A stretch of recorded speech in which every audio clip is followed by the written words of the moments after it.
Good evening, and welcome to your AI Daily Press Evening Podcast for September 7, 2025. Firstly, we have an update on the conflict between Israel and Gaza, where tensions continue to escalate.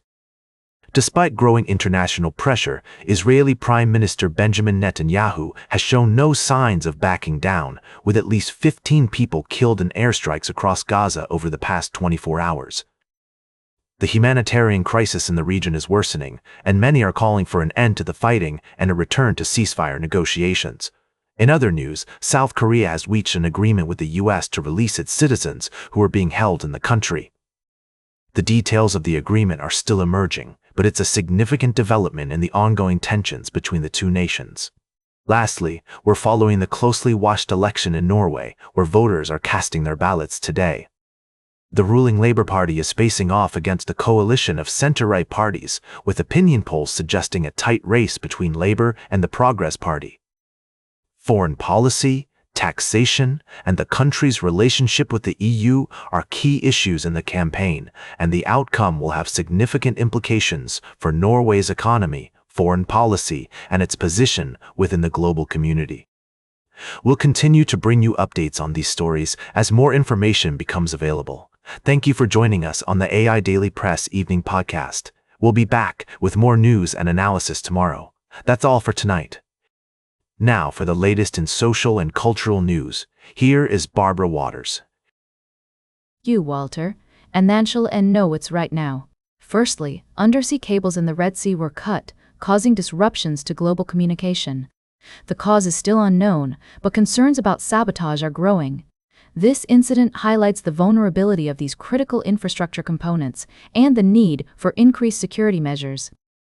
In Japan, Prime Minister Shigeru Ishiba has resigned, effective immediately, following two significant election losses for the ruling Liberal Democratic Party.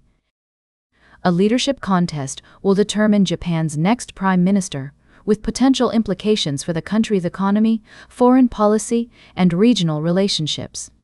Lastly, in the UK, nearly 800 protesters were arrested at a pro-Palestine action rally in London. The demonstration was largely peaceful, but authorities claim some individuals attempted to assault officers. The UK government's decision to proscribe Palestine action under the Terrorism Act has been widely criticized by human rights groups and experts. These stories will continue to unfold, and we'll provide updates as more information becomes available. For now, that's all for tonight's podcast. Thank you for joining us on the AI Daily Press. Now for the latest in business and finance, here is Louis Riskweiser. Thank you, Barbara. I'm your host, Louis. Tonight we're summarizing the key stories from our recent coverage. Firstly, we looked at the market implications of Lululemon's strong earnings report and the potential impact on the retail sector. We also analyzed the launch of Asia's first billion-dollar Bitcoin treasury fund by Sora Ventures, which marks a significant milestone in Bitcoin adoption across the region.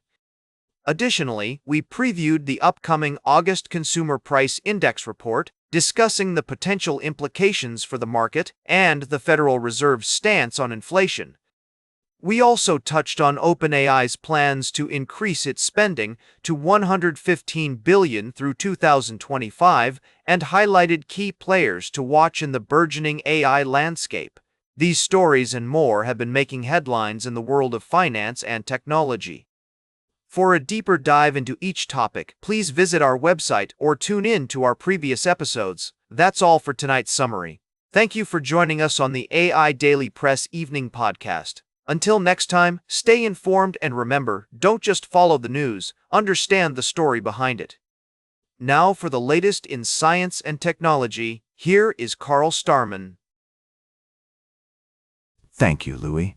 Firstly, scientists have made a groundbreaking discovery about the origins of comets in our solar system. Researchers have been studying a rare interstellar comet, CC223K1, which is currently visible in the night sky. This comet is a remnant from the distant reaches of our solar system, originating from the Oort cloud, and its arrival coincides with the September full moon. In another story, astronomers have captured stunning images of an interstellar comet, 3I Atlas, as it speeds back into interstellar space. This comet has left behind a lasting impact on our understanding of the universe, offering insights into the composition and chemistry of this rare celestial visitor. The study of 3I Atlas serves as a reminder that our solar system is part of a vast and dynamic galaxy, with even fleeting visitors holding secrets to the diversity of worlds beyond our own. Lastly, we're also following a story about the discovery of the origins of comets in our solar system, which has shed new light on the formation and evolution of our cosmic neighborhood. By analyzing the composition and behavior of comets like C223K1, scientists can gain valuable insights into the conditions necessary for life to emerge and thrive in other parts of the universe. These stories are a poignant reminder of the awe-inspiring beauty and complexity of the universe, and the importance of continued exploration and discovery. Join us tomorrow for further updates on these developing stories, as we continue to unravel the secrets of our cosmic neighborhood. Thank you for tuning in to the AI Daily Press Evening Podcast. Now for the latest in sports, here is Howard Closewell. Thank you, Carl. Tonight, we're summarizing our special report on Jim Nantz, the renowned CBS sportscaster who has been making waves with his iconic voice and heartfelt storytelling for decades. In my humble opinion, Nantz's personal story is a testament to the power of love, family, and perseverance. He has faced numerous challenges, including the devastating loss of his father to Alzheimer's disease. However, instead of letting this tragedy define him, Nantz has used it as an opportunity to make a profound impact on the world. Tell it like it is, Nantz's journey is one of hope and inspiration. He and his wife, Courtney, founded the Nantz National Alzheimer's Center in Houston, which has become a leading institution in the fight against this debilitating disease. His father, Jim Sr., was more than just a parent. He was a constant source of inspiration and support throughout Nantz's career. Ladies and gentlemen, as we reflect on Jim Nantz's remarkable story, we're reminded that even in the darkest of times, there is always hope. We see a man who has used his platform to make a difference, to inspire others, and to honor the memory of those who have come before him. And as we look to the future, we're inspired by Nantz's example, knowing that we too can use our own unique talents and experiences to leave a lasting impact on the world. That's all for tonight's special report summary. Thank you for joining us on this journey into the life of Jim Nantz, a true legend in every sense of the word. Until next time, good night and hello, friends. This is Howard Closewell speaking. Now for the latest in travel and human interest, here is Charles Currall. Thank you, Howard. Tonight, we've got a trio of fascinating stories from around the world. First, we traveled to Croatia, where a small town came together to set a new Guinness World Record for the most people simultaneously making a traditional folk dance. Unfortunately, our initial report on this event was incorrect and has been replaced with an amazing story about a village in Croatia that broke a record for the largest number of people wearing traditional clothing. Next, we took a journey to Belgium, where a stunning work of art called Arc Majeur has become a landmark for travelers on the A4 motorway. This massive installation, which consists of two arches weighing over 350 metric tons each, is a testament to the power of collaboration and perseverance in bringing ambitious artistic visions to life. Finally, we explored the vibrant city of Los Angeles, where a unique musical scene called Gothic cumbia is thriving. This fascinating fusion of goth counterculture and traditional Latin American cumbia music has given rise to a bold and captivating sound that's all its own. We spoke with musicians and fans in the Gothic cumbia scene, who are passionate about celebrating individuality and self-expression through their music and aesthetics. These stories showcase the diversity and creativity of human expression, from record-breaking folk dances to stunning works of art and innovative musical genres. Thanks for joining me on this journey into the heart of America's cultural landscape. Until next time, good night and happy listening. Now for the latest in fashion and entertainment, here is Joan Streams. Thank you, Charles. I'm your host, Joan. We've got a jam-packed show for you tonight, with updates on the VMAs, the Creative Arts Emmys, and a tribute to the legendary designer Giorgio Armani. First up, the VMAs are just around the corner, and we can't wait to see who takes home the top awards. Will Taylor Swift continue her winning streak? Can Billie Eilish keep her momentum going? Tune in this Sunday to find out. Next, we've got the scoop on the Creative Arts Emmys, where the studio took home several awards, including Outstanding Comedy Guest Actor for Bryan Cranston and Outstanding Production Design for a Narrative Program. And let's not forget the stunning fashion on the red carpet. Julianne Nicholson's dress was absolutely perfection.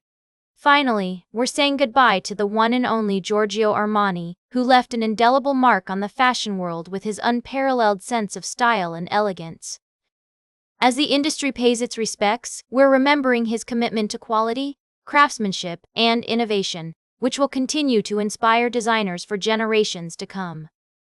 That's all for tonight, folks. Thanks for joining us on the AI Daily Press Evening Podcast. Until next time, stay fabulous and keep on watching. Now for the latest in nature and environment, here is David at Nature. Thank you, Joan. Firstly, we're taking a journey to Japan, where a traditional tea farming community is facing an uncertain future due to climate change and urbanization. The art of cultivating high-quality matcha green tea is being threatened, and the farmers are struggling to adapt to the changing environment. Secondly, we're diving into the incredible world of ants, where scientists have made a groundbreaking discovery. Some ant queens have developed the extraordinary ability to produce offspring of not one, but two different species. This phenomenon is challenging our understanding of species boundaries and reproductive biology, and its implications are nothing short of remarkable. Lastly, we're exploring the fascinating story of Okan's love for fruit and his subsequent stomach pains, which leads us to a broader discussion about bears' dietary needs and the importance of responsible animal care in captivity. We're also connecting individual behaviors to larger ecological patterns and highlighting the need for conservation efforts and habitat preservation. These stories remind us of the awe-inspiring complexity and resilience of life on Earth. From the intricate social structures of ants to the delicate balance of ecosystems, each new discovery has the potential to inspire, educate, and challenge our understanding of the world around us. Thank you for joining me on this journey into the natural world. Until next time, remember that there is always more to discover, and each new finding has the power to transform our perspective on the world we live in. And that completes our evening podcast for today. Thank you for listening. Until tomorrow morning, I'm David at for AI Daily Press, the world's most unbiased news source.